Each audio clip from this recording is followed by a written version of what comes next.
to know who you are, why you're coming, what you've done in the past, and what we think you might or might not do in the future. We have a right. We have a right to make sure that you're not going to come to this country and pose a burden on our social safety network. All of these things are rights of sovereign countries. A bunch of sovereign countries in the world do it. Most of the countries in the world have far more restrictive immigration policies than the United States has ever had. But we are in a special period right now. This is not like business as usual. This is, right now, we are less than a year removed from the most reckless migratory incompetence in American history, where a flood of people and mass migration events entered the United States. And they can claim all they want that they vetted people. This is just not true. Some of them were cursory vetting, and in some cases, you couldn't vet them, because the countries or places they came from had no documents upon which they could be vetted on. So that program will be studied, and it will not be restarted at the scale and scope it was until we are comfortable that it is one that we know everyone who's coming in and who they are and whether they meet the criteria for admission to the United States. Do you have any sort of timeline for that? Thank you so much, Mr. Secretary. A follow-up on the conversation between President Trump and Maduro, because the day after the conversation, the president said he was going to be meeting that gentleman very soon. Is this still being considered? Is the president still considering that? Is still a chance for diplomacy on Venezuela? And also, any role that you see Brazil could play? Because just a few weeks ago, President Lula spoke with President Trump and Nicolas Maduro.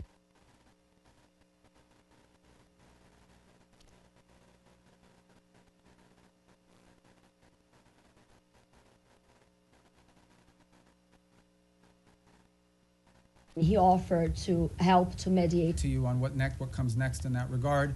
I have no reason to express skepticism or optimism about it. I'm just not going to comment on what the president has available to him as options across the range of options. I'm just not going to comment on what the president has available to him as options across the range of options that include diplomatic options. And how about the conversation with Lula? I mean, I think he said to us what he has said publicly, and that he has a willing to play a positive role in that regard.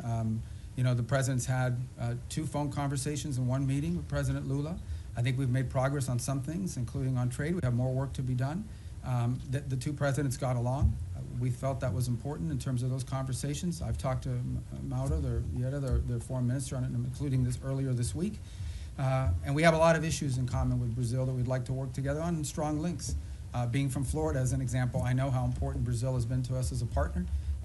We've had some disagreements on a couple things over the years as well, but I feel like that relationship is on a positive trajectory. But as far as its role in Venezuela, I don't have anything to provide you on that today of any specificity. Just a yes, quick sir. follow-up on the tariffs, political tariffs. No, on I got to Brazil. get to him.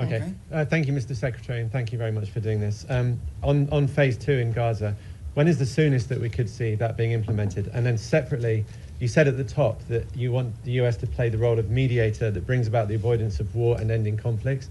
How do you square that position with a possible military intervention in Venezuela? Thank you. Well, first of all, a couple things. Wanting to pursue peace and secure peace does not necessarily come at the expense of your national interest. We reserve the right and retain the option of defending our national interest. Now, in the case, again, we're going to talk about Venezuela. Let's be clear. Maduro has made multiple deals with elements around the world, including with the Biden administration. Okay, Maduro made a deal with the Biden administration, and here's the deal he made. And I only say this to you not because we want to get back to that deal, but just as an example of why the guy cannot be trusted to keep deals. It's a problem. Okay, somebody, breaks deals multiple times. You have a right to be skeptical they're ever going to keep the deal. He made a deal, and as part of that deal, they lifted sanctions. They released his 2 nephews from federal custody after their conviction. They sent back his bag man, Alex Saab, and all these sorts of things. He released political prisoners, and he promised to have free and fair elections. He didn't have free and fair elections. He rearrested or exiled most of those political prisoners, so he pocketed all the benefits and lived to none of those commitments. So, look, it's hard to have and do a deal with someone who never keeps a deal. Now, on the broader perspective of what you're asking about, let's be mature here. Yes, there are issues where we want to pursue peace if that is possible, but we also have our national interest. If we're not going to reach a peace deal with narco-trafficking bans. We're not. We can't reach a peace deal with MS-13. We can't reach a peace deal with Tren de Aragua. We can't reach a peace deal with the ELN or the FARC that are still pumping drugs into the United States, or any of their cartels in Mexico. You can't do a peace deal with these people any more than you can do a peace deal with the mafia. So I think it's important to understand that's different between warring factions and nation states around the world where we feel like maybe we could act as a bridge to bringing about the differences. But when you're talking about things that directly implicate the national interest of the United States, and no one can argue that transnational criminality and terrorism in our hemisphere is not a threat to the national interest of the United States, we have to use, we reserve the right and have the right to utilize every element of national power to defend the national interest of the United States. And no one can dispute that. And every country in the world reserves the same option. We just simply have more power than some of them do. And phase 2 Gaza? Oh, phase 2 Gaza, yeah. I mean, we got to complete phase 1 to get to phase 2. That's why we're working every day to get there. Look, guys, if this stuff was easy, it would have been done already a long time ago. This is a complex situation. No one would dispute it, but it's important. What we achieved already, what the president achieved ending that war already was something no one thought was possible. Everyone thought that the last episode was going to be an Israeli incursion into Gaza City that would lead to massive loss of life and the hostages would never be reunited with their families. And today, as we speak, all the hostages that were living are back, all but I believe one of the bodies has been returned. No one would have believed that 6 months ago. So that in and of itself, but that is not the end of the story. We want to continue on this. But what we're talking about is dealing with something that no one has been able to solve in 30 or 40 years. No one. And it's going to take some time. But I feel generally optimistic that we have the right people at the table with the right motivations to make it happen. But no one is claiming to you that this is going to be just a straight up trajectory. It's going to have its ups and downs. It's going to have its, good days and bad days. The important point is that the momentum and the trajectory on it is a positive trajectory, and we're investing, high levels of our government every day in trying to make that happen, but we can't do it alone. We have all these other partners that we have to include. So I would focus you on, let's get the board of peace in place and announced, let's get the technocratic Palestinian group in place, and then let's get the stabilization force in place, and then we can move on to the other elements, the phase 2 and phase 3 of the plan, that hopefully will be what will be enduring. And the work of putting phase 2 and phase 3 in place is going to extend far beyond the next 3 years. I mean, this is a generational commitment, but we want to leave those pieces in place for the next administration to continue to build upon, even as we achieve phase 1 and parts of phase 2 during this administration. Yes, ma'am. Yeah, Mr. Secretary, some of your former Democratic former Senate colleagues who considered you one of their most trusted bipartisan partners have, since you joined the Trump administration, accused you of abandoning some of your former principles and positions. And 3 or 4 have said they regret voting for you. I had 99 votes. I could have spared 4. What's your response to that? And more importantly, how do you think about building and maintaining bipartisan consensus and cooperation on foreign policy at this moment, especially because that will be necessary to sustain President Trump's legacy after he leaves office? I mean, we live in a very different time, unfortunately. I engage with senators, for example, from both parties. We saw a bunch of them the other day all the time, and obviously, but politics today is very different than it was 10 or 20 years ago. It just is. I'm not in that anymore. I'm no longer in a political office, but I know political offices. I served 14 years in the Senate, and politics is real, right? I mean, there's also not a lot of benefit to a Democratic senator saying what a great guy Marco Rubio is in this current political environment, or anyone in the Trump administration for that matter. So all I will tell you is I get up every day, we go to work, we get work done, we do cooperate and work with. They don't always agree with everything we're doing, but I have a lot of people in the Senate, particularly chairmen of key committees that we interact with. There's things people can say and do in the public that because of politics, in private, that they can't say or do in public. But I don't know what else to comment on that other than one more point, and that is, I think this is important. I think people have lost sort of their mindset here a little bit, okay? The foreign policy, the State Department is not its own government, okay? The Secretary of State is not its own government. I'm appointed by the president, confirmed by the Senate, and then, or nominated by the president, confirmed by the Senate, and then appointed by the president. But at the end of the day, the person the people of the United States elected to be the president of the United States and the commander-in-chief is Donald J. Trump. That's who they elected. And my job, and the job of the people in our administration, is to implement the president's foreign policy. We provide advice, we provide counsel, but ultimately our job is to take what the president wants to do, take his vision, and implement it.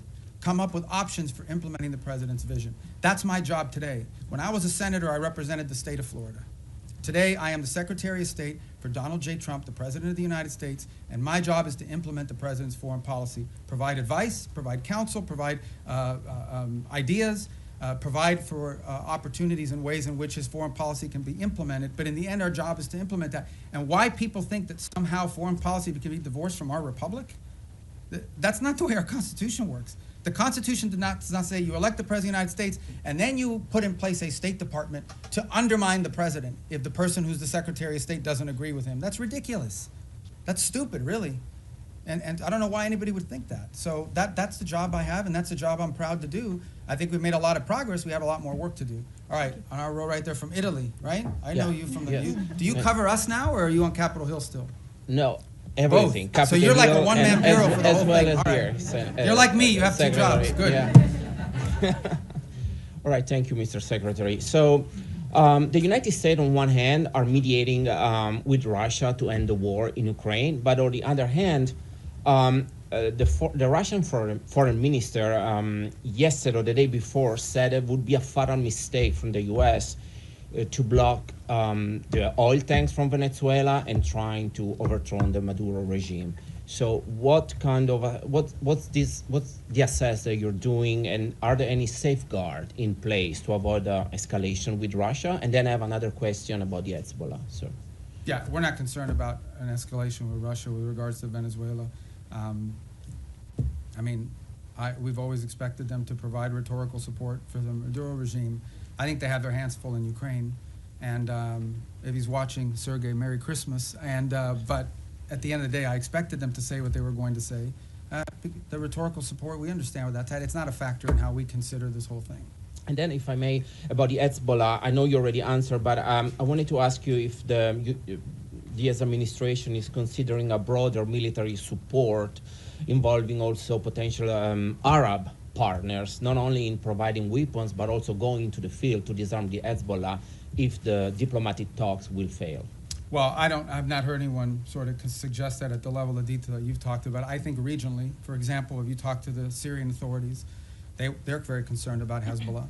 I think most of the countries in the Gulf region view Hezbollah as an agent of Iranian influence and Iranian action.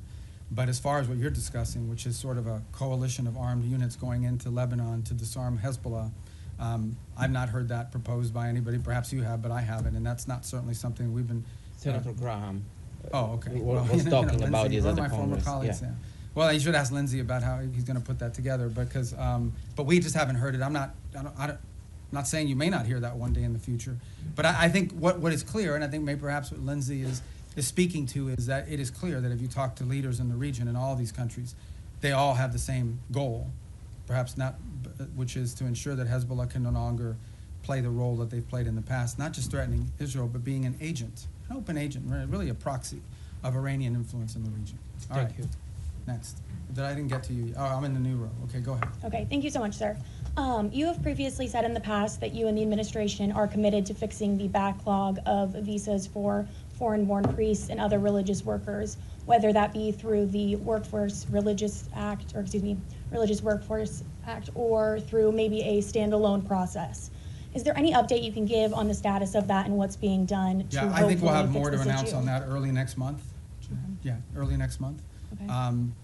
We've worked closely with a lot of the religious authorities to do that. Obviously, depending on the denomination, we're not discriminating in favor of one versus another. Mm-hmm. Some denominations are more professionalized in terms of what they're able to provide us with and sort of information versus others. Some of it depends the country they're coming from, because, you know, we have to be careful not to be waiving, you know, we have country-specific requirements depending on the country they're coming from. But I think we have a good plan in place to put that into effect. And I know we've worked with a number of denominations in that process.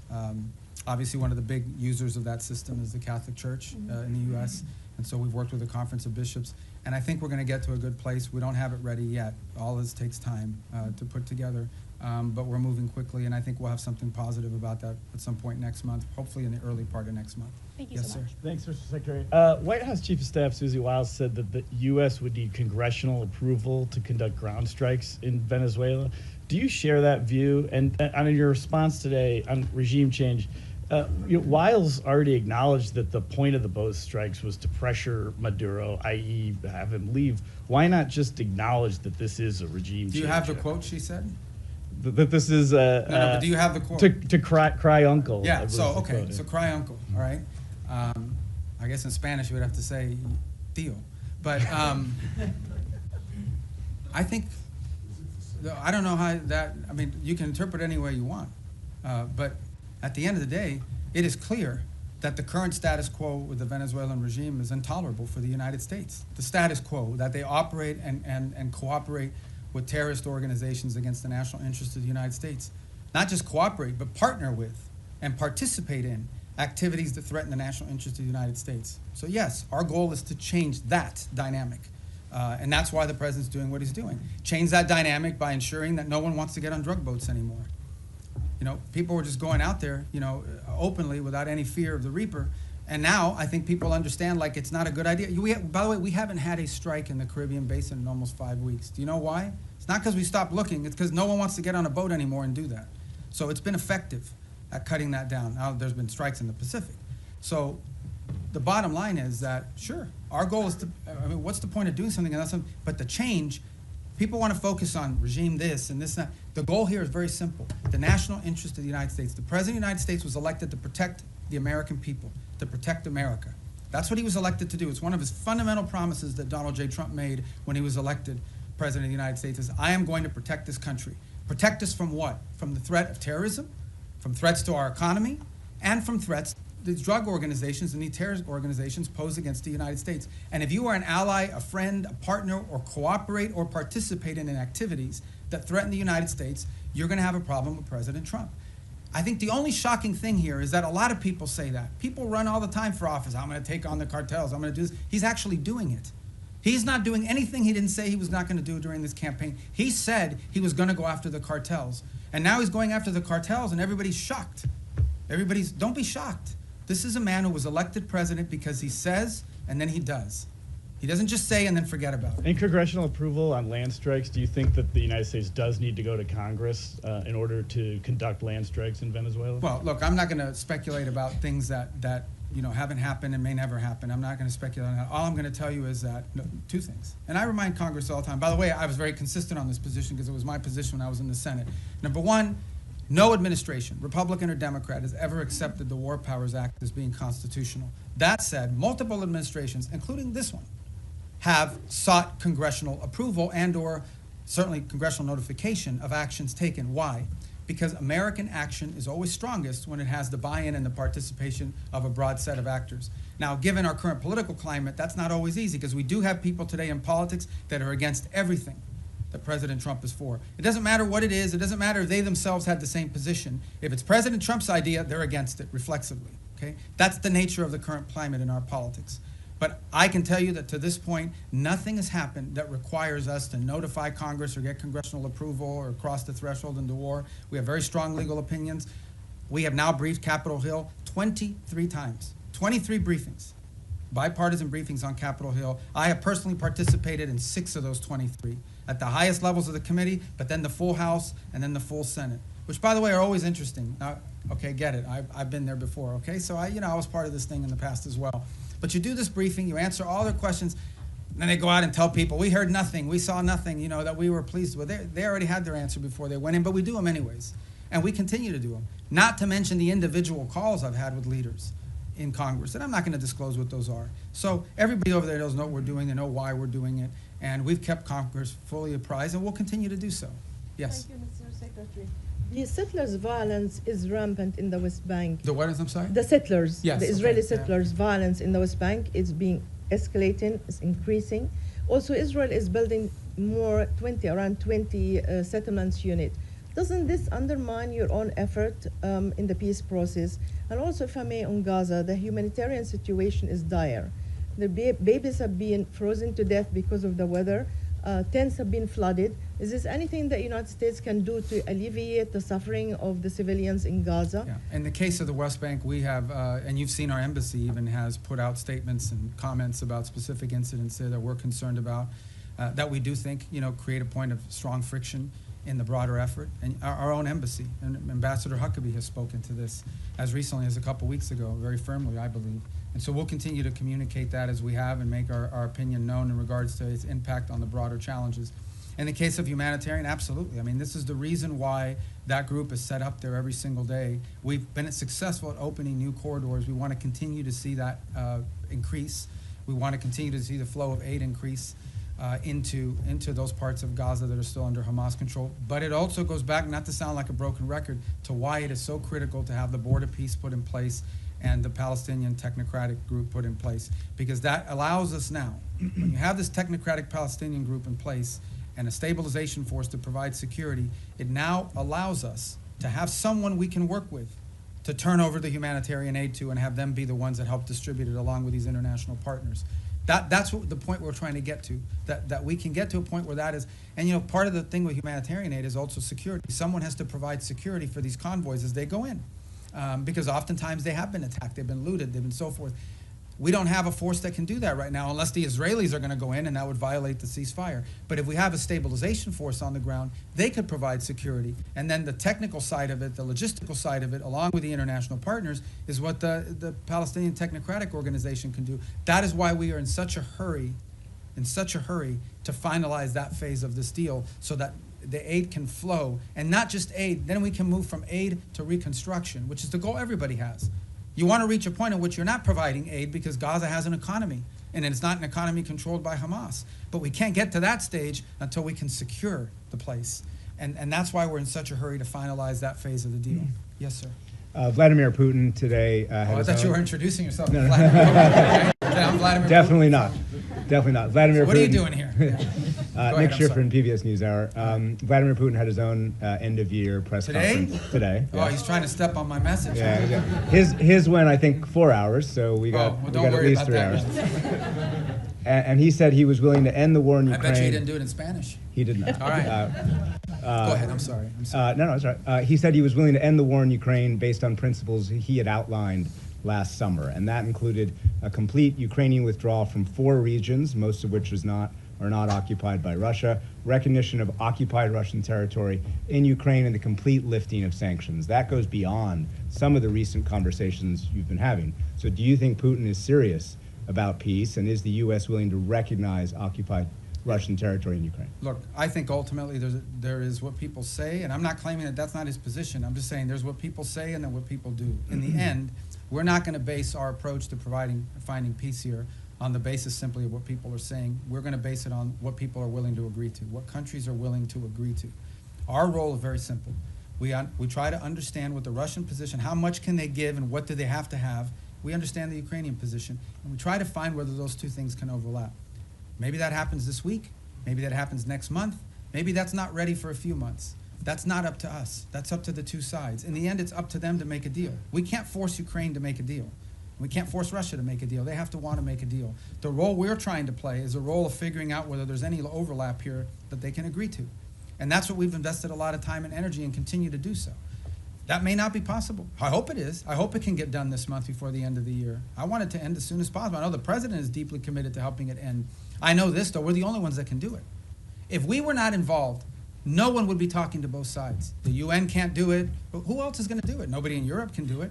So I think the one thing people should have is an expression of gratitude that President Trump is willing to continue to engage in this despite the fact that we haven't yet gotten the outcome that he hopes to have, because no one else could do it. And so that's what we're trying to do here. So this whole narrative that we're trying to force something on Ukraine is silly. We can't for it. There's no peace deal that Ukraine, there is no peace deal unless Ukraine agrees to it. But there's also no peace deal unless Russia agrees to it. We are just trying to find whether there's common ground that we can make happen. And maybe that's not possible. Maybe it is. Maybe that's not possible right now.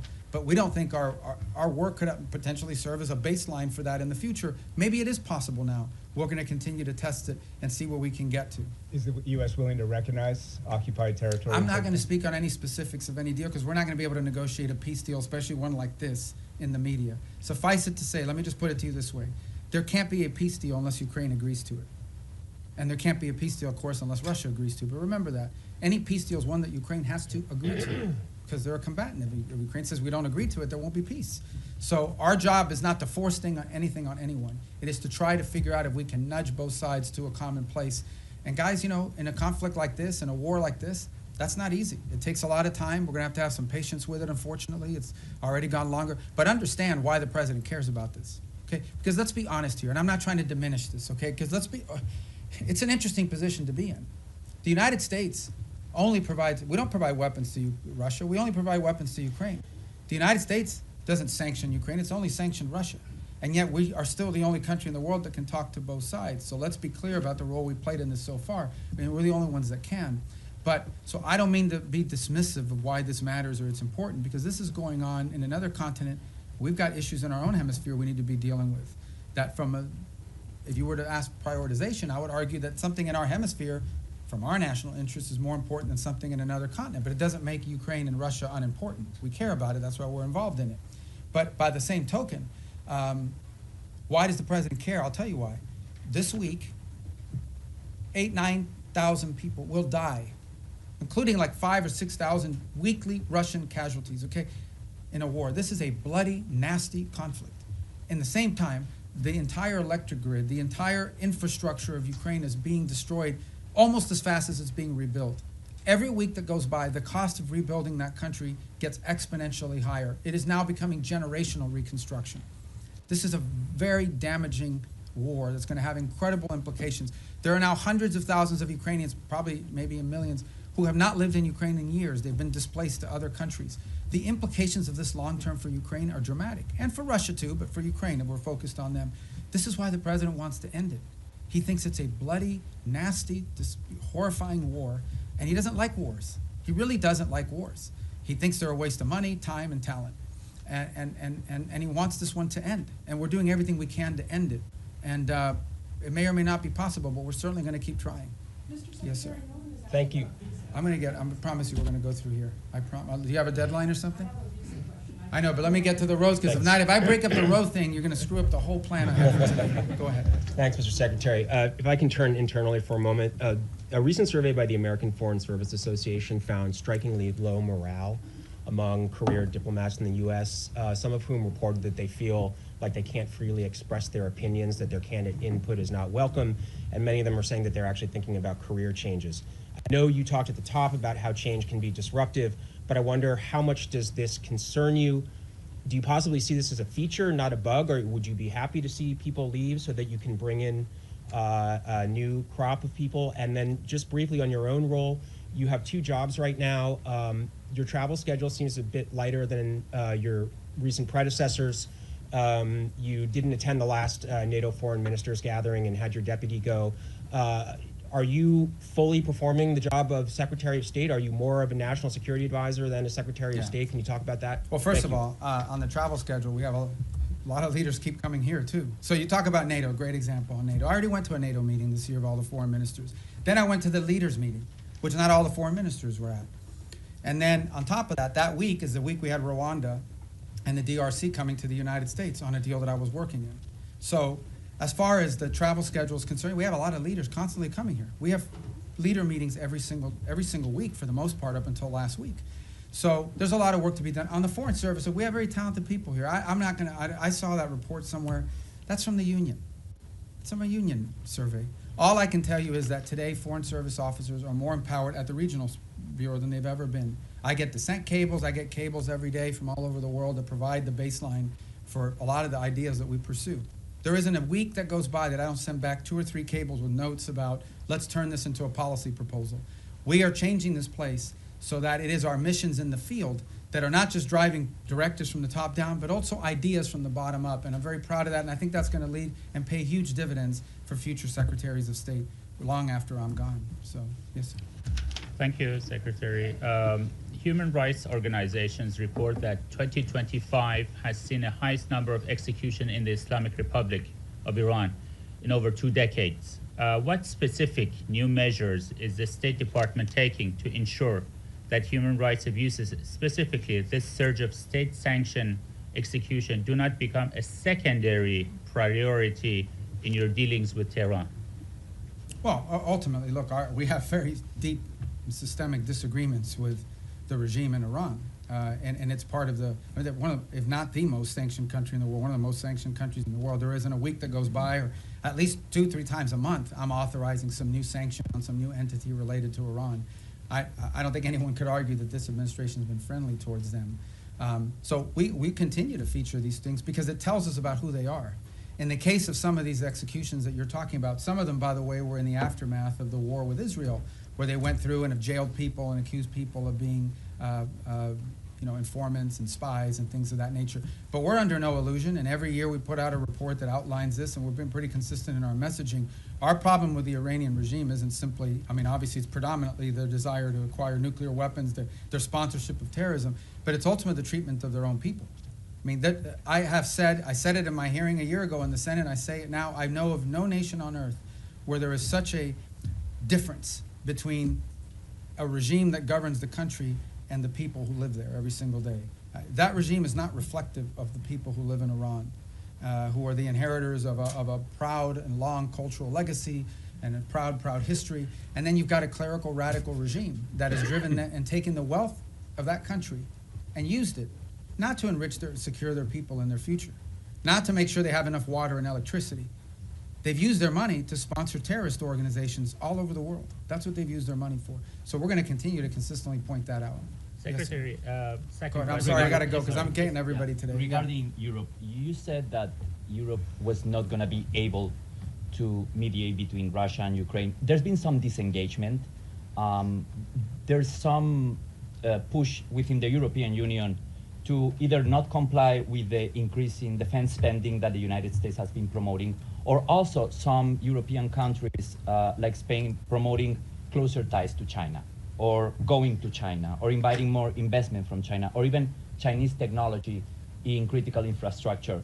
Are you concerned at all about this path? And no, the countries made a commitment in NATO at a meeting I was at, where they made the 5% pledge, which is a dramatic and historic pledge, with the exception of Spain, of course, who didn't make that pledge. And we've had no indication from any of the countries that agreed to that they're not going to do it, because it's in their own interest. It's in their own interest. Bottom line is, increasing their defense capacity is in their interest because it's their defense.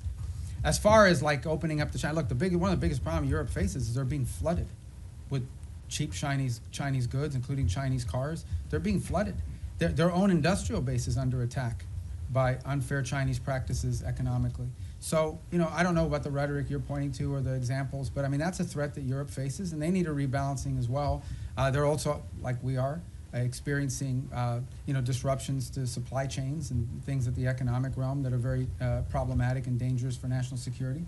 So we would expect them to act at their national interests, both continentally and individually as their own countries. All right, we got to speed it up. Yes, ma'am. Hi, Annalise Nielsen from Sky News Australia.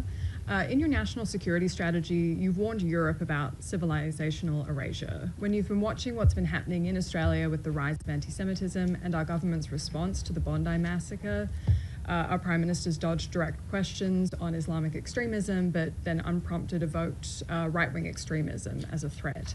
Do you have any message to Australia about civilizational erasure, and why is America watching? Look, I just think it's very simple, and that is that any mass migration is highly disruptive to any country. We talked about it here in the United States. When you experience mass migration, I don't talk about immigration, I'm talking about mass migration. Okay, mass migration is a negative thing. It's not positive. And it's very difficult for any society to absorb and assume hundreds of thousands, if not millions of people over a short period of time, especially if they come from halfway around the world. There are cultural and assimilations issues related to that, et cetera. And so these are concerns that it's concerns I have about our own country primarily. It's been a priority of this administration to address this. But I think it's a growing concern in Europe. There are other voices in Europe and obviously in Australia as well that have expressed concern about this. These are facts. This doesn't make you anti-anybody. What it makes is you do have, as a sovereign country, the right to control how many people you absorb, how many people you allow in, and who those people are. This is a very basic sovereign right. Okay? It doesn't mean you don't allow any people in. There are people coming into this country every day to visit, to work, to live permanently, but you have to know who they are, and you have to have some limits and controls over what those numbers are. And obviously, because of some of the things we've seen, mass migration over the last decade has been highly disruptive, not just to the United States, but also to continental Europe, and in some cases in the Indo-Pacific as well. So I just think this is a real challenge that multiple Western advanced industrialized countries are facing, and I think it's pronounced in parts of Europe as well, and obviously, at least on the basis of your question, appear to be a challenge as well in Australia. All right, to the next row. Yes, ma'am. Are you not? Hold on, Andrea, right behind you. I'm going to get to everybody. Go. Yeah. Oh, I just wanted to ask. You don't have a question? Okay, no, I'm kidding. Go ahead. On Ukraine this weekend, the meetings with the Ukrainian delegation and the U.S. delegation, are you planning to participate It's in in those Miami. meetings? They're starting today and tomorrow. I may be there tomorrow for a portion of it. There's another one happening today, but that one is with the Turks and the Qataris and the UAE on the Gaza plan. So if I'm not there, because I have things we have to do here today, like talk to you guys, I think tomorrow, since that, it's in Miami as well. So, yeah, go ahead. Yes, sir. Thank you, Mr. Secretary. Timothy Interozzi with the Washington Examiner. Going back to the previous question about Europe, and I believe the Sky News reporter referenced civilizational erasure, which is a term that has been used by both the White House and the State Department. Both the White House and the State Department have made kind of recurring overtures to Europe as a civilization that is in some sort of danger and that should join with the United States as a sort of Western civilizational bloc. And it seems to be a recurring priority. However, with the release of the National Security Strategy, many European leaders, leader of Germany, members of the EU, of the European Parliament, have found it totally unacceptable or offensive or question the allyship of the United States with the rhetoric that was used. So I just wonder if the United States is correct in that these policies, like mass migration, will lead to civilizational erasure. Is it possible to save European civilization if the governments simply don't want to be saved? How has this alliance long been described? As the Western alliance, right? What is it that, and it's not just me saying, you go to these NATO meetings, you meet with people, what they will tell you is our shared history, our shared legacy, our shared values, our shared priorities. That's what they talk about as the reason for this alliance. Well, if you erase your shared history, your shared culture, your shared ideology, your shared priorities, your shared principles, then you just have a straight up defense agreement. That's all you have. So what I'm trying to point to, and what we've tried to point to, is very simple. That is, at the bedrock and at the cornerstone of our relationship, with example with Europe, is the fact that we do have a shared culture, a shared civilization, a shared experience, and shared values and principles on things like human rights, on freedom, on liberty, on democracy, on all sorts of on the rights of the individual, on all these sorts of things that we in this nation are the inheritors of in many cases, because many of these ideas that led to the founding of our country found their genesis in some of these places in the Western Alliance. If you take that away, if that's wiped out because for whatever reason it's no longer a priority, I do think it puts a strain and threatens the alliance in the long term and in the big picture. Now, whatever internal politics causes people to dispute this, I'm not going to comment on, other than to tell you that I do think that at the core of these special relationships we have is the fact that we have shared history, shared values, shared civilizational principles that we should be unapologetic about. This is a nation that was founded on Western principles. Founded on Western principles like liberty, the value of and the right of the individual, the right of self-governance. These are all Western values. Now, others may have adopted it in different parts of the world, but they emanate from Western history. And it's something that we should be unapologetic about. Why would we be apologetic about it? Anyone who doesn't recognize, for example, that many of the features of our system of government find their root in Roman and Greek history is a fool. Is a fool. It's just not true. And so I think that we need to understand and embrace that, not negate it. And I think that's what we're pointing to here, is that we are concerned that particularly in parts of Western Europe, those things that underpin our alliance and our tie to them could be under threat in the long term. And by the way, there are leaders in those countries that recognize that as well. Some say it openly, some say it privately. In the eastern and southern part of Europe, they're much more open about it. Nonetheless, it is a factor that needs to be addressed. Yes, ma'am. Was at the New York Post. So you said earlier that you don't see a surrender happening anytime soon when it comes to Ukraine and Russia. Putin says he will accept nothing less than an unconditional surrender, but if this latest intensive push for peace talks fails, is there anything that the U.S. can do to make Russia want to end its war? And then secondly, some of the most major foreign policy issues from Venezuela, Iran, Ukraine, Israel, have been assigned special envoys who do not report directly to the State Department, which obviously has a larger view of how these conflicts affect each other. How intimately has State been involved with these envoys' strategies and actions this year? And do you see State taking a larger role in these kind of day-to-day negotiations? I disagree with the premise of your question. I mean, every envoy that's been involved in all these critical issues, I personally work with very closely. I talk to them 4 or 5 times a day, or meet with them, or they're in the White House, or they're here, primarily in the White House, or they're involved in the same meetings we're involved in. I mean, that's just not factual. No one is out there doing independent action. All of it is strongly coordinated. It's one of the benefits of also being the National Security Advisor, is it allows us to also organize the interagency. Every single one of these envoys, I speak about Steve Woodcock in particular, who's a phenomenal person, very smart, very talented, who dedicates, he doesn't get paid to do this job, he does it for free. And he invests a tremendous amount of time, full time on this thing, traveling all over the world, doing all kinds of things. Okay, but Steve doesn't do anything independently. He relies on the interagency. He gets support from Treasury, sometimes from Commerce, certainly from the Department of War, and from the State Department. In fact, he's staffed in many of these visits by State Department folks, and including the ones in Miami, especially as we get to the technical parts of these agreements. So the synergy there is very tight across the board. And so I think that's just not factual.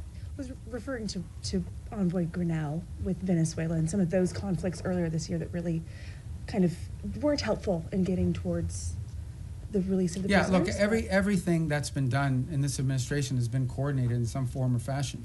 Now, I mean, you guys don't see it all because look, I know everybody wants foreign policy to be 100% transparent, but sometimes it really can't be, because there are sensitivities, because there are diplomatic sensitivities, because things people are willing to agree to in private, they may not be willing to do so in public. There's all kinds of things that have to happen in order to achieve outcomes. Sometimes they work, sometimes certain approaches work, sometimes they don't. But that's not new to this administration. That's been true throughout history. And but at the end of the day, I mean, I feel like we have a very good team of people that work very closely together on all of this. And the key is every single one of these conflicts, every single one of these issues are all multidisciplinary. Okay, there is no such thing as any one of these things that we're dealing with. Again, going back to the case, let's just use Ukraine as an example.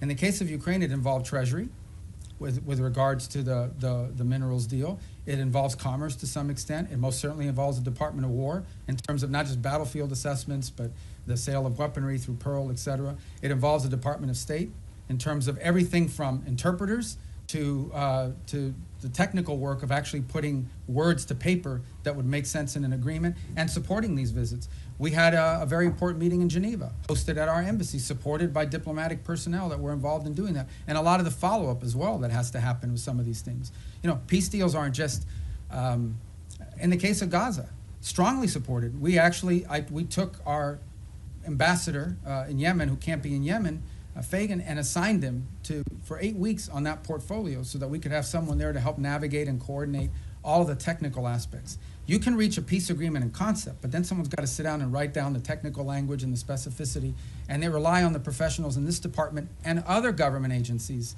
depending on the subject matter. So, look, I think in any new administration, there's a learning curve early on. People are still getting onboarded. You may not even have people Senate confirmed yet in these positions. Maybe you haven't even hired some unfilled spots. But I think certainly in the second half of last year, I'm very proud and very pleased at the synergy that we've established on all of these things and that continue to establish it. Another one that's doing a great job is Mossad Boulos. I mean, he's out there every day working with our Africa Bureau. They're very involved in this, on trying to deal with Sudan, on trying to deal with the Rwanda DRC. So we have a good team of people that work very well together and very collaboratively, and we're going to build on that in the new year. Yes, ma'am. Thanks. Shelby Talcott with Semaphore. Vanity Fair quoted you as wondering whether Putin just wants the entirety of Ukraine. I'm curious if that's still a question for you, and how confident are you in being able to reach a peace agreement if that is a question? And then along those lines, is there a deadline for Russia and Ukraine to come to an agreement before this administration walks away? Yeah, I'm not in any position to give you deadlines on anything. And as far as that quote, that's a quote the president has said publicly, which is, he has said 3 things. I thought it was going to be the easiest one, and it's turned out to be the hardest. I don't know if Putin wants to do a deal or if Putin wants to take the whole country. These are things he has said openly.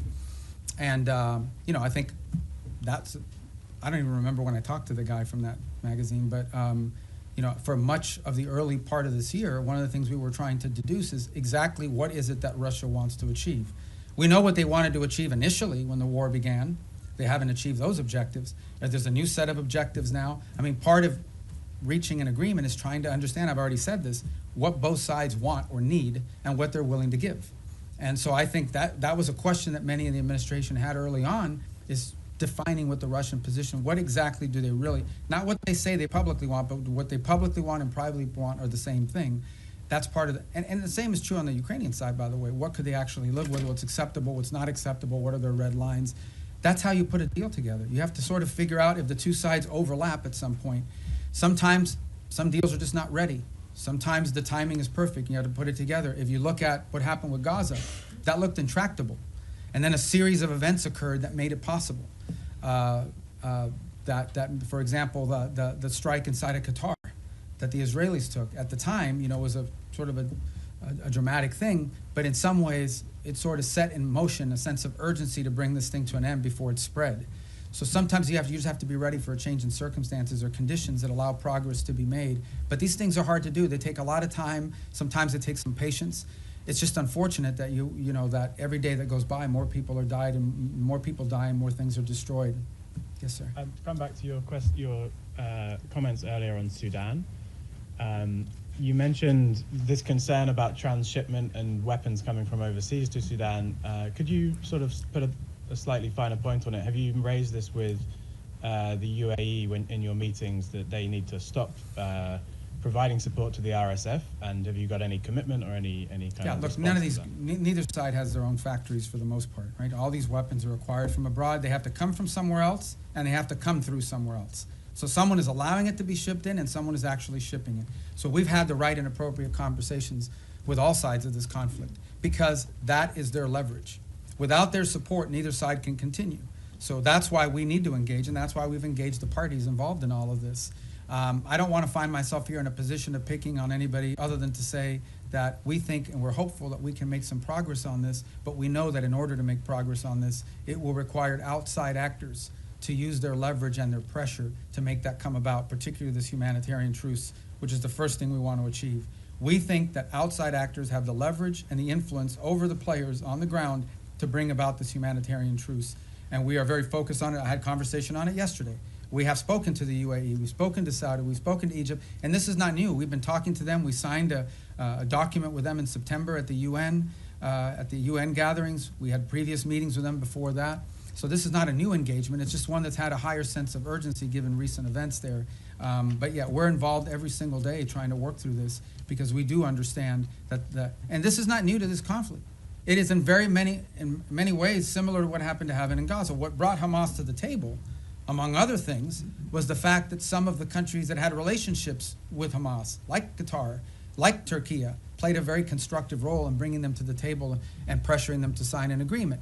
And we played a similar role on the other side. So, it's not unusual that you would involve outside actors in using leverage to bring parties to the table to agree on something. Yes, ma'am. Thank you, Mr. Secretary. On Venezuela, what is the U.S. willing to commit if Maduro is ousted from power to ensure that the country doesn't plunge further into instability in sort of a I don't have any vacuum? announcements on that right now. And do you see Maria Corina Machado and Edmundo Gonzalez as the heir apparents for power? Well, we don't believe Maduro's not legit. We've been pretty clear. We didn't recognize him as a legitimate president. The previous administration didn't as well. The first Trump administration didn't either. He's not the legitimately elected president.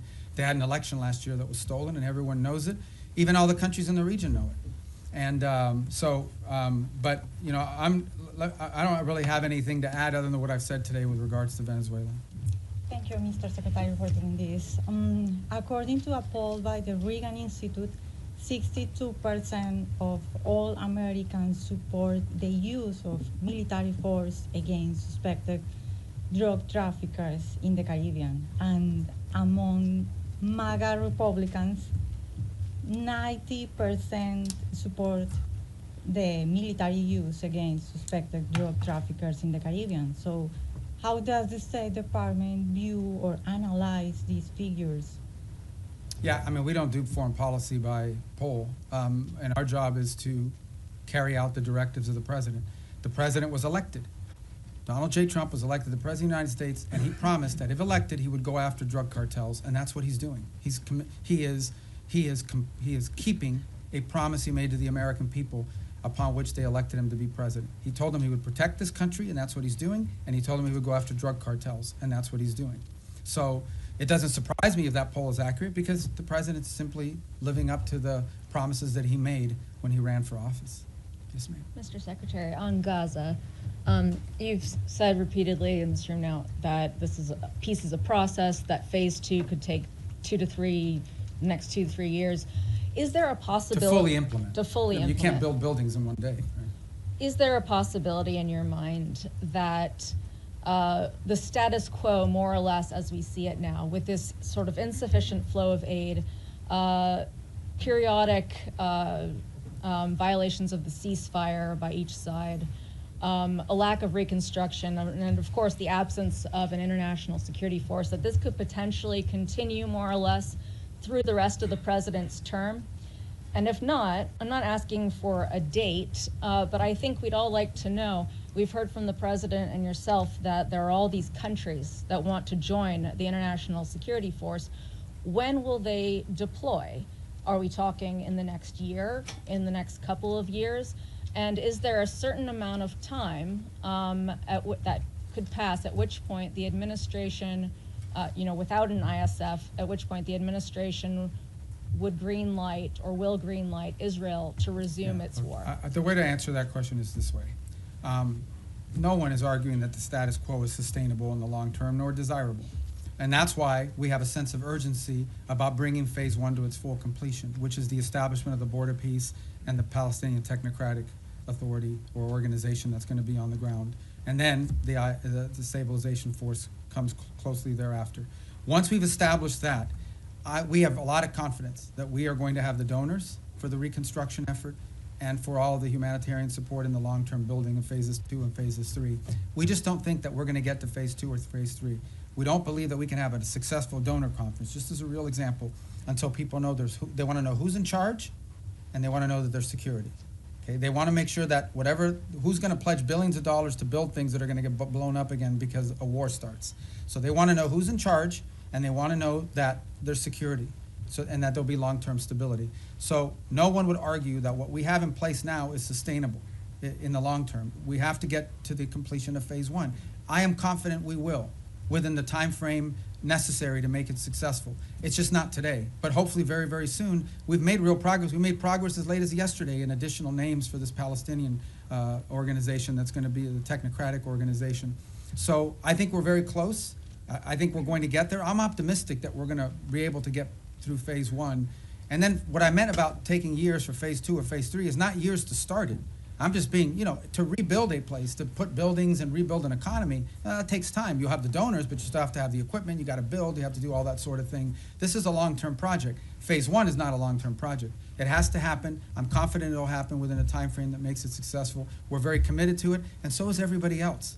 Everybody else in the region understands that there is no plan B. If this doesn't work, plan B or what's going to happen is a new war, and no one wants that. No one wants that. So, Mr. Secretary, are you going to be able to tell us in the next year who is going to secure Gaza and it'll have to happen who is much. going You're to talking disarm? about the stabilization force? Yes. Yeah. That'll have to happen much more than a year from now. That is the completion of phase 1. When we get through the establishment of the stabilization force, border peace, Palestinian group, stabilization force. All those things happen, boom, boom, boom, 1, 2, 3. They have to happen very quickly, not a year from now. This is something we're aiming at very soon. It has to. It's what we're focused on right now, like a laser. All right, yes, sir. Secretary, thanks for all the time, and it's not going to be 4 hours, I promise. It's an hour and a half. You see, the press corps is hungry for engagement here. I hope the State Department will return to regular press briefings soon. You got a great spokesperson's unit over there that's more than capable of handling it. A couple quick questions. The president directed you through executive order to explore sanctions of sectors and chapters of the Muslim Brotherhood. Qatar is ground zero for the Muslim Brotherhood. This administration obviously has a very close relationship with the Qataris. How do you confront the Muslim Brotherhood without confronting the Qataris? That's my first question. Second question is on UNRWA. There's a report that the State Department is in deep discussions about possibly sanctioning UNRWA. What's your mindset on that, and do you feel there is any role for UNRWA absent humanitarian aid delivery in the future? I think we can deliver humanitarian aid without UNRWA. I think UNRWA is a corrupted organization that's unsalvageable, period. And I think our policies reflect that. On the first point that you talked about, I think we'll have some announcements, and not today, early next week, on Muslim Brotherhood. Designating groups there's a series of internal steps, despite what people may or may not perceive. There are things we have to meet, criteria we have to meet, information we have to have, boxes we have to check, legal reviews that have to happen, and that takes time. So, but I think there'll be announcements very soon on that, probably as early, if not today, early this next week. Do you expect pushback from the Qataris? Well, I'm not going to comment on which segments of the Muslim Brotherhood. As you know, there are different chapters, for lack of a better term, and individuals spread throughout the world. But the president's issued his executive order, and we're working through the execution of it. And we'll get to what we need to get to. A lot of this obviously depends, from a legal review standpoint. You have to have certain information that you can cite in order to justify the designation. So we're working through that. We'll have some announcements next week, and they won't be the last announcements that we Thank you, have. Mr. Yes, sir. Yeah, Mr. Secretary, thank you for doing this today. This conversation between my colleagues and yourself paints a seemingly chaotic and hostile world at times. So very simply and generally put, what do you believe is the biggest threat facing the United States today? I don't think we live in a world where we have a single threat that we can identify. I think there are multiple things that you look, both short-term and long-term. As I pointed to in the hemisphere, in our own hemisphere, closest to home geographically, it's the growing, the rise of and the power of transnational criminal terrorist group who are destabilizing nation states throughout the region and pose a direct threat to the United States through overthrowing governments, destabilizing these governments, leading to mass migration, and certainly the trafficking of drugs, and also providing fertile ground for potential, outside of hemisphere actors to act within our hemisphere in the long term. That's a major threat. I think we face some challenges. And then we know the United States industrial base, the United States supply chains become dangerously dependent on other countries for many of the things that are elemental and critical to our, not just sustaining what we have, but building the economy of the 21st century. And so building up our industrial base and diversifying our supply chains are a critical threat that the United States needs to confront. I think related to that, not directly related to the Department of State, but somewhat related to the United States, is building up our defense industrial base as well. One of the challenges that we face, and so does much of the world, in the West, is the ability to build weaponry at a scale and scope necessary, not just to deal with the threats of today, but to innovate and develop those tomorrow. It simply just takes too long to build up defense articles, get them to market in a timely fashion. And not only do we complain about that, but we have allies who want to buy things from us that we just haven't been able to produce fast enough. And so the president's made that a priority to confront. I think beyond that, I think you would argue that in the big picture, long term, we have to understand that the United States has interests in every part of the world that are related to these two threats. In the case of Africa, we see countries that have extraordinary opportunity to develop economically, the youngest population in the world, and the United States wants to have relationships, both commercial and personal, with many of these nations as they emerge in their own right into an era of prosperity. We want to be there to help assist in that if possible. We want to make sure that American interests are taken into account. Unfortunately, there are many countries around the world that in the past have had to rely on predatory practices of other countries to receive stability, to receive funds necessary to build infrastructure or what have you. We want to make sure that American businesses are at the table offering alternatives, be it in telecommunication, be it in artificial intelligence and technology, be it in basic infrastructure. So there's a lot of things to uncover and unpack, and I think in the long term as well. And I think our national security strategy reflects a lot of this. So I wish we lived in a world where we had one major threat. Many of these are interrelated. Yes, sir.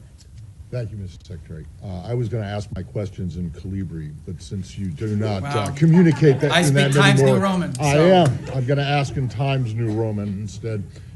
Sorry about the Dolphins. That's all right.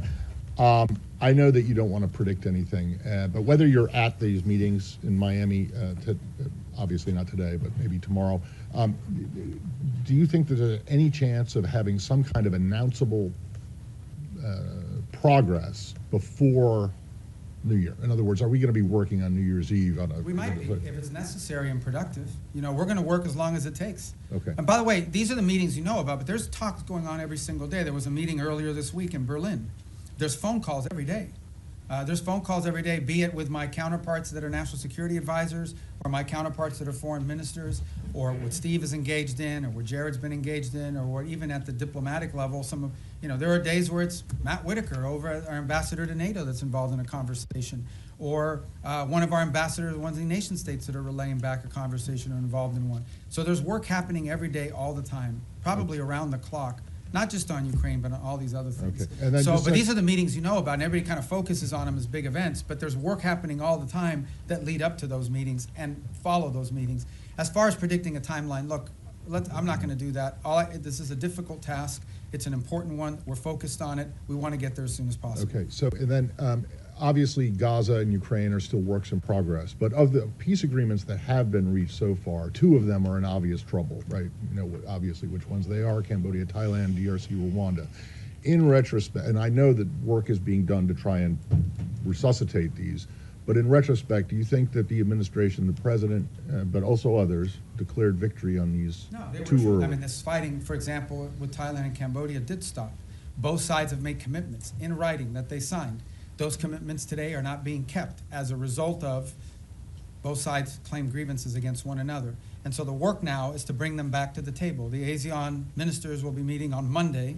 I had a call yesterday with my Thai counterpart and intend to do the same, and we've been involved in president conversations this weekend. And our hope is between now and Monday to work to bring everybody back to compliance with the agreements that were made. In the case of the DRC and Rwanda, we have signed commitments from both sides. Those commitments are not being met. But at least we have the signed commitments. We now can hold people to something and we can push them.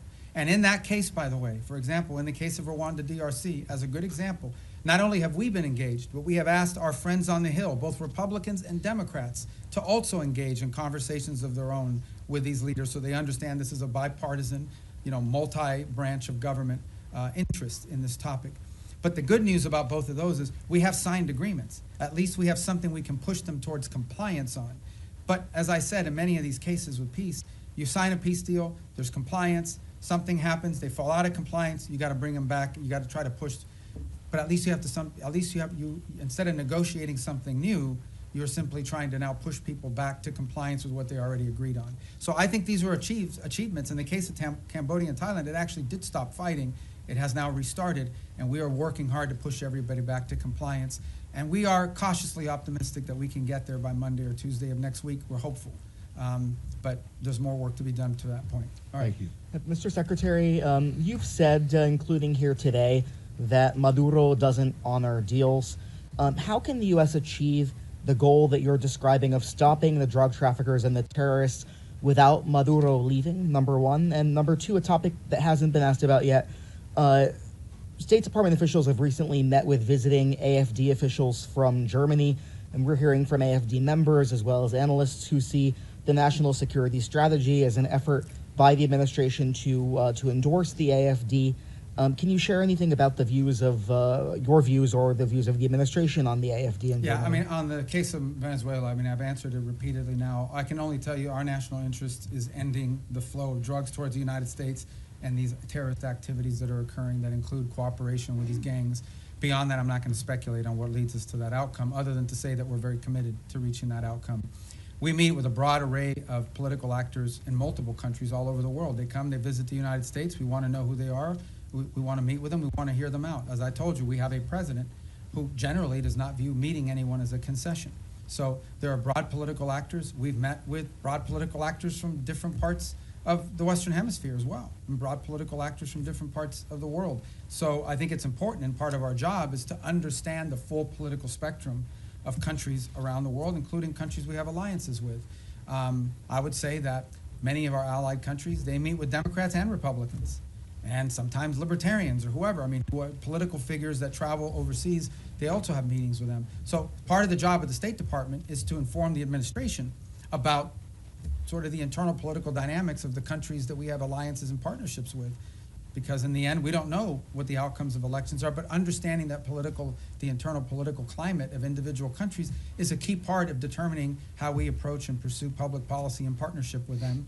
And that's why, we've had recent elections here in the Western Hemisphere, and we've met with multiple people that are running. Meeting with them does not mean we're endorsing them for president of Bolivia or president of Chile, but we do want to know who these people are and what they're about and what they're thinking, because it informs our work. And by the way, so, we do that from the embassy as well. I mean, we get a lot of the cables I have is a meeting they met with someone who's going to run for president in 2 years. That doesn't mean we're endorsing the person, but we should probably know a little bit about them in case they win. And even if they don't win, if their party has votes in the parliament or votes in their legislative branch, that's an important factor to consider. Yes. Thank you. Some key European and regional allies say they're limiting intelligence sharing with the United States because they're worried that the boat strikes violate international law and they don't want to be involved. Doesn't that strain these relations with key partners that you say you need in order to do these broader security efforts in the region? No, it doesn't. I mean, ultimately, at the end of the day, I'm not going to comment on intelligence matters. Look, every day I read stuff that's just not true. Every day. I'm not telling you guys are being, but you guys are being lied to sometimes. Like, sources will come to you and tell you things. Just because they have a government email doesn't mean they know what they're saying. Maybe they just want to sound important. Maybe they have other incentives. I'm not opining about your question in particular. I'm just writ large, but I'm not going to talk about intelligence matters. Suffice it to say that the United States, every boat strike we've conducted, okay? This is not people seeing a boat and say, okay, let the drummer get wicked and blow them up. We're not talking about that stuff. We are presenting every single one of these is justified. We know who's on those boats. We've been tracking them from the very beginning. We know everything about them. Okay, there are boat strikes we don't take because they don't meet the criteria, the legal criteria. We have everything we need, and it's one of the reasons why you've seen this massive deployment in the region, is to be able to gather intelligence and paint a picture that we can justify to lawyers based on the law. So I'm very confident about that effort. It's been very successful. Thank you, sir. Back to terrorist designations. Last month, the State Department designated 4 European groups aligned with Antifa as foreign terrorist organizations. Could we see more designations like that in the works for left-wing extremist groups, and what could the scope Yeah, I mean, of if that the look group's like? involved in firebombing, if there's anybody involved in, activities such as that could potentially inspire or lead to violence in the United States, we're going to designate them. So sure, if you have any we want to suggest, I will look at them. Okay, here you go. I told you we'd get to you. Go ahead. Thank you very much. Thanks for your patience.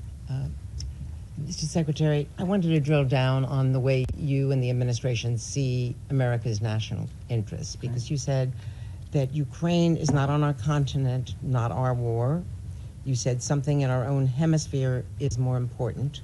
So this involves both our commitment to the negotiations in Ukraine, which the president is passionately committed to, for ending the rising numbers of deaths, he says. Russian President Putin told my colleague, Keir Simmons, today at the news conference in Moscow, "We do not consider ourselves responsible for the loss of life because it was not us who started this war." Does the administration, does the President, you, the administration, believe that Putin was not the aggressor here? And if so, how can you reach an agreement between two parties when the aggressor will not acknowledge that he invaded a sovereign country? If I just may follow. So how do you reach any kind of compromise or ceasefire when Vladimir Putin repeatedly says, and you say that may not be what he really believes, but he has never said that he would make concessions publicly. And he's never said that he invaded Ukraine. He's always said that that is Russian territory. So why is that not in our national interest? When also in our hemisphere, if it's impossible to eliminate the threat of narco-terrorism as you describe it, with Maduro in charge, you've described the extent beyond narco-terrorism and drug trafficking of his threat. You've described it today as a threat to the region. Doesn't that mean there will have to be regime change? And is it in America's national interest to get involved in regime change in our hemisphere, given what's happened before? And why is Maduro this overriding, I mean, he is an overriding threat by all acknowledgement, but why is the former president of Honduras not a regional threat, who was personally involved in hundreds of tons? Right. So let me take the second one for the first one. On the president of Honduras, I'm involved in the pardon process, which is what that was. He's no longer in office. So that might be. He was in a U.S. prison. No, I understand, but I can't comment on our pardons process because that's not an area that I have many jobs, but that ain't one of them. So I'm not hiding from it. I'm just telling you I don't know. I can't give you an informed answer on that because I was just involved in that process. As far as the question of Maduro and his impediment, look, I've just made the observation that it's hard to make a deal with someone. Everybody says we should go to negotiation. All I'm observing, I'm just saying all I'm observing is he's never kept any of the deals he's made in the past, which makes it difficult to consider making one in the future. Beyond that, I'm not going to speculate about what might or may not happen. Ultimately, I can tell you what our goals are and what our interests are, and that's how we've defined them. Well, in 2019, didn't he get bailed out by Cuban military, Cuban intelligence, outside forces? And so ultimately, with this blockade, is this partly, yes, Maduro, but partly to get at Cuba and Iran and the recipients of this sanctioned oil? This action on the boats, these are sanctioned, but these are enforcement actions. That's what they are.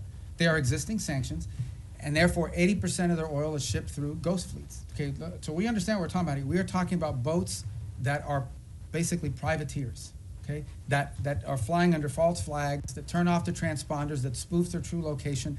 They are hired to evade sanctions. We are simply enforcing sanctions. Every one of these has a court order attached to it. We go to a judge, the judge issues the warrant, we're executing. These are enforcement actions. The fact that they happen to impact a terrorist regime, I mean, is a good thing, but they are enforcement actions, and we are conducting enforcement actions. On the case of Ukraine, no one has said that Ukraine is a zero in terms of our national interest. We have sold them billions of dollars worth of weaponry. We've provided them in previous billions of dollars worth of weaponry. We continue to provide them intelligence support. And we have sanctioned, the president has sanctioned the Russian Federation. He issued oil sanctions. All the oil sanctions everybody wanted him to do, he did them. He did them a month and a half ago. All I'm saying, now you point to all the stuff about, well, you know, does Putin say this? Does Putin? That's why this issue set is difficult. I'm not claiming anything other than the fact that we understand it's difficult. We understand that you're not going to have a deal unless both sides have to give and both sides have to get. Both sides will have to make concessions if you're going to have a deal. You may not have a deal. We may not have a deal. It's unfortunate. The U.S. should walk away from that if it well, is that's not a prime region interest because it's not in our continent. That's not my decision to make. Ultimately, the president will make a determination if and when he feels like further U.S. engagement is no longer productive or serves the national interest. That's a decision the president have to make. I can't speculate about that. All right, yes. Mr. Secretary, a question for you on Venezuela and then quickly on Ukraine. You mentioned Maduro was not the only one indicted by the United States in the Southern District. Does that mean it is U.S. policy that not just Maduro, but his top regime, lieutenants, cabinet members, that they all must exit? Yeah, no, I point to the indictment simply as when people say, well, how do we are alleging that he is, and I guess, you know, you can describe it any way you want. I just want to make clear, like, this is not something we came up with. Right. We're basing it on a federal indictment and a superseding indictment. Cabeo's in there. Yeah, a bunch of people are. And so, but what it proves is, and the reason why I raise the indictments is because the indictments are the point of the $50 million reward. And I believe the $25 or $10 million reward for Cabello and for others. My point is that this allegation, this claim that the Maduro regime is a narco-terrorist organization is not on the basis of political talk or speculation. It is on the basis of evidence provided to a grand jury in the Southern District of New York that returned an indictment. And that's why I point to those indictments. Can I ask you on Ukraine quickly, because Russia has deployed its latest nuclear-capable missile system to Belarus, according to that country's leadership. We've heard from a number of European leaders, the Chancellor of Germany himself, that they think this era of Pax Americana is gone, that they are needing to prepare to be on a war footing because of the threat from Putin. Do you believe, does this administration believe today that Vladimir Putin will end his march on the eastern flank of Ukraine? And do you stand by our European allies against any kind of attack? Look, we have heard the same concerns from our allies in NATO. It's why we are in NATO. It's why we meet with them. It's why we talk to them all the time. I've spoken to Mark Rutte this year probably 40 times, and he's spoken to multiple people in our administration as well, multiple times. He's been here multiple times. He speaks to the president directly. It's why the United States basically is over 50% of NATO, both in troop commitments and in financial commitments as well. It's why we remain in NATO. It's why the president had a very positive visit in NATO. In the end, that's why we're in this alliance. And that's why Article 5 in the NATO alliance is important, and the president has reiterated that. We think it's a very strong deterrent against any of these fears or concerns that any of our allies in the region may have. And the president's been clear that we are committed to NATO, we're committed to the alliance, and our commitment isn't just rhetorical. Our commitment is in action, in the troops that have been deployed, in the monies that have been spent, in the capabilities that are located, in the cooperation and work that we do every single day with our NATO allies. The only thing we're asking for, which is not unfair, is for our partners in the alliance to improve their own capabilities. Because the more capable our allies in NATO are, the more capable NATO is. But we're going to keep doing our allies part. We just want them to do more. And they've committed to do more. But these allies are saying that they are concerned now. Sure, and that's why we have NATO. So nothing has changed? Pax Americana, what the Chancellor of Oh, I don't Germany know. said? I don't know why he's saying that. You'll have to ask him why he's saying that. The truth of the matter is that NATO is the key defense alliance and agreement that has provided stability on the European continent. We believe it is stronger today than it's ever been because our allies have committed to increase their own defense spending. The more capable our allies are, we've already made our commitment. We've been spending billions and billions and billions. It's the single biggest part of the largest government budget in the world is defense spending in the United States. So we've already done our part, and our part isn't just rhetorical, it's real. We have troops stationed there, we have capabilities there, we have weapons we've provided our partners in the region as well. We believe that if you want a strong NATO, you want your allies in NATO to be stronger. The more capable our allies in NATO are, the stronger NATO is collectively. And that's why we're very pleased to see them make that commitment of 5%, with the exception of Spain. And that's why the president left our NATO gathering earlier this year so enthusiastic about the future of NATO and about our role in it. And in fact, that's why the president's been working with NATO countries on the Pearl program, which is what's providing weaponry to the Ukrainians today. Go ahead. Secretario, gracias por su tiempo y por atendernos. Sé que esta es como la 10ª pregunta de Venezuela, pero quiero quedar claro con varias cosas. Primero, usted puede hacer una referencia al comentario que hizo el presidente Trump apolítico cuando dijo los días de Maduro están contados. Eso se refiere a días, semanas, meses. Esperamos un 2026 sin Nicolás Maduro. Y me gustaría también que se refiriera a la orden de escoltar esos buques petroleros que acaba de dar Maduro a su armada, esos buques sancionados que ustedes están incautando. Algunos de ellos ya fueron escoltados, no estaban en la lista de sancionados, pero ¿qué pasaría si eso fuera con un buque sancionado? Y por último, Maduro le ha pedido al ejército colombiano que se una como un solo ejército en medio de su desespero por responder a este cerco. Son 3 preguntas. En el tercero, nosotros no vemos eso como algo serio en términos de involucrar las Fuerzas Armadas de Colombia. En términos de los buques, como bien han dicho, creo que salieron 4 buques ayer, que ninguno de los 4 eran sancionados. Y no existe nada que vaya a impedir nuestra habilidad de poder enforzar las leyes de Estados Unidos en términos de los buques que son sancionados. Y en la primera pregunta yo no voy a especular sobre, tendrá que preguntarle a la Casa Blanca, el comentario del presidente simplemente para decirle que sin duda pensamos que el régimen de Maduro es ilegítimo y que su cooperación con estos grupos terroristas en nuestra región, incluso sus propias actividades terroristas, son una amenaza a la seguridad nacional de Estados Unidos. The 3 points that he asked about, one had to do with the Maduro calling on the Colombian armed forces to join ranks with him, and we're not really focused on that rhetoric. We're also not concerned about, there were 4 boats yesterday that were escorted by so-called naval vessels. Those were not sanctioned boats to begin with, but there's nothing that's going to impede our ability to enforce U.S. law when it comes to sanctions. We're not concerned about that. Sanctioned boats, we have the capabilities necessary to enforce our laws. We'll have a judicial order, we'll execute on those orders, and there's nothing that will impede us from being able to do that. And on the first point, the question was something about President Trump had said that Maduro's days are numbered. I didn't hear that quote. Was that a recent quote? ¿Esto fue reciente? El 9 de diciembre. Yeah, so ultimately, look, our observation is the same I've made here repeatedly, which is that the fundamental challenge we have here is that the Maduro regime isn't just illegitimate, they openly cooperate in terrorism against the United States. And that's a problem, and it remains a problem, and it's at the core of this.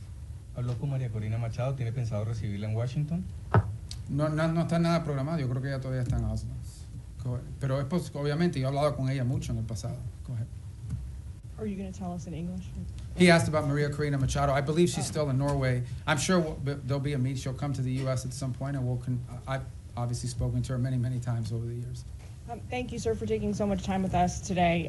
How many visas has the State Department revoked under your leadership so far in the last year, and how many of those are student visas? I forgot the exact number or the breakdown of them. It's over 60 or 70,000 for different variety of reasons.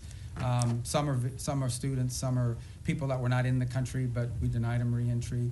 I can get you the exact numbers. I don't want to be misquoted because that's a rolling number, an average number. But look, this is not a punitive thing we're going out to try to make examples of it. Our visa system, okay, who you allow to visit your country should reflect the national interest. We said that from the very beginning. It was one of the directives that we got from the president. It's one of the things he ran on. And so our visa process basically is, and there are some times we'll deny people visas because of activities they've undertaken overseas. Other times it's people that have visas but are in the United States doing things that run counter to our national interest. And the law gives us the right, and in fact, I would argue the obligation to remove people like that from our country. And we're going to continue to do it. I mean, it's as simple as that. I mean, sometimes somebody comes in and says, oh, I want to come in as a student. They're here as a student, and then once they're here, they're involved in nefarious activity. We're going to remove them from the country. But maybe they're here as a researcher. Maybe they're here as, I don't want to say journalists because you guys will get upset, but, you know, it could be anything. You know, these are visitors to the country. A visa is a visitor. It's not a right. By the way, we deny visas every day all over the world. People will go to an embassy, they'll sit for an interview, and the consular officer will deny them a visa because of something that came up in their record, because of something that came up in their interview, whatever it may be. So if you have the power to deny someone a visa before they get one, you most certainly have the power to revoke it once they get one and then do something they shouldn't be doing. So there's a variety of reasons why visas are denied, but all of them are because it implicates our national interest or national security in some way.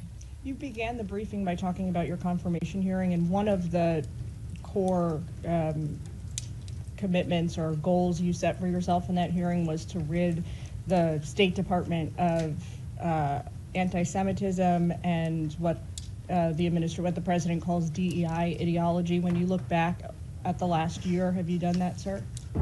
Have we done what? I'm sorry.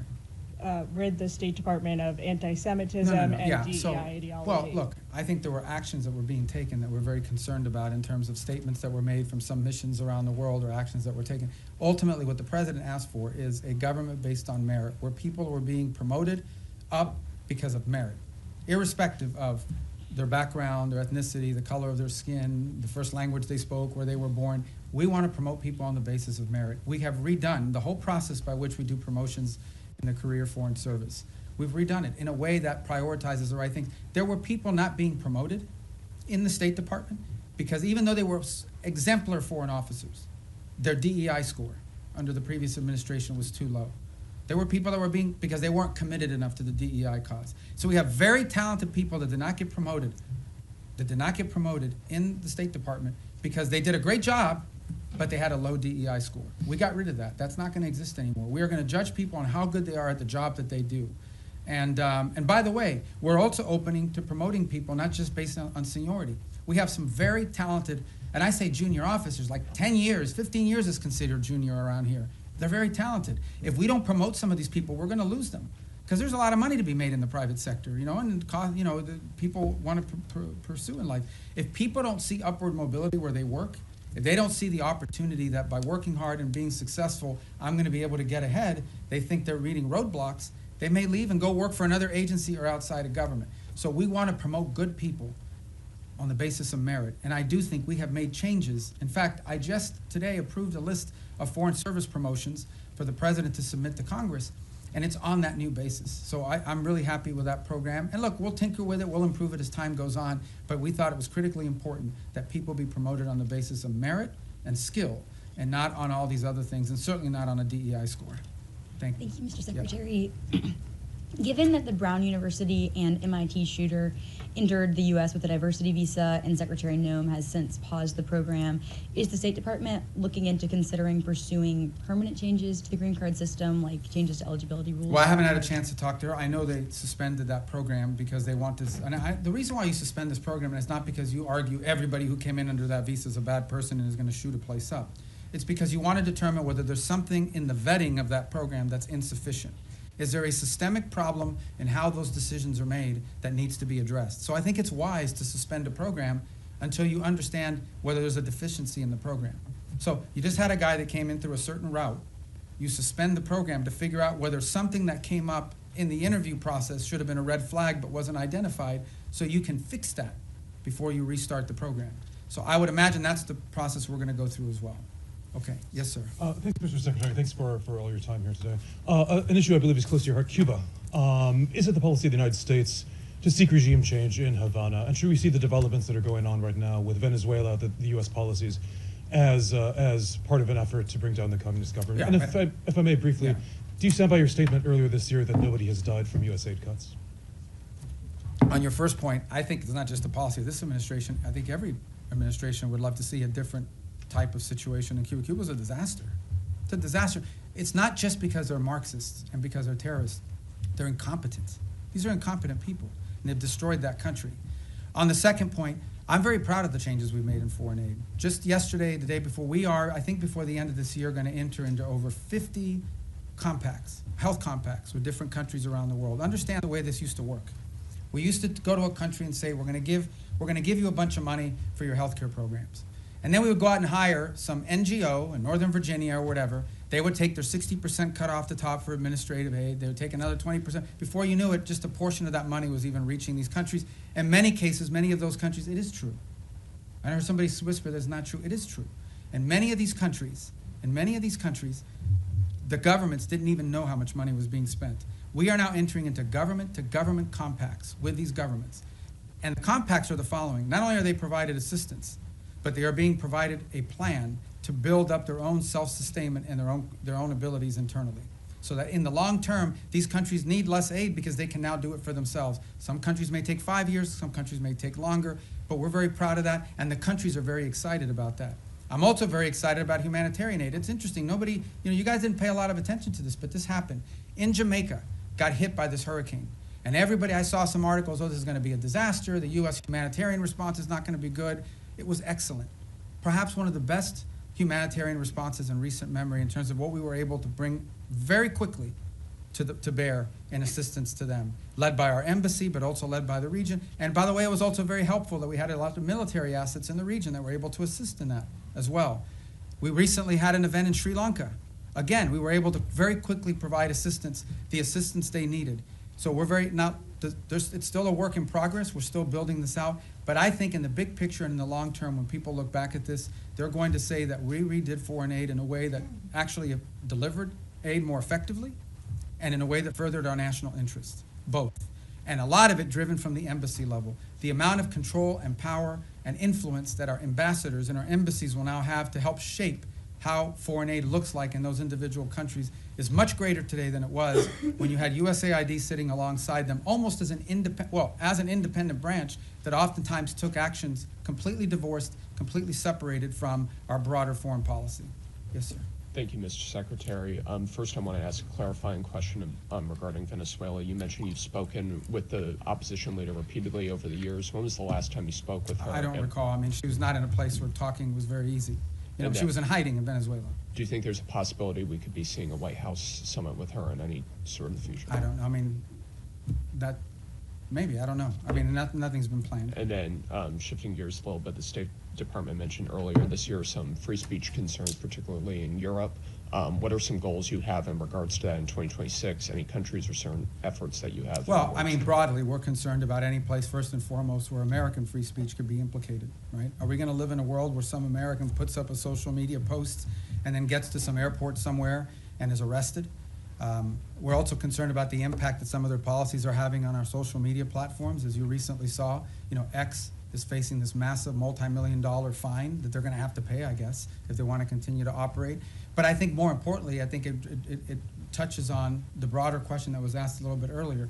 We all talk about how these alliances, in many cases our alliances with our European partners, are built on our common principles, our common values, as much as anything else. These aren't just a geopolitical arrangement. It is an alliance with like-minded countries with whom we share values and principles. And one of those values and principles, we hope, is freedom and the freedom of expression. And we're concerned that that is eroding. Okay, thank you, guys. Thank you.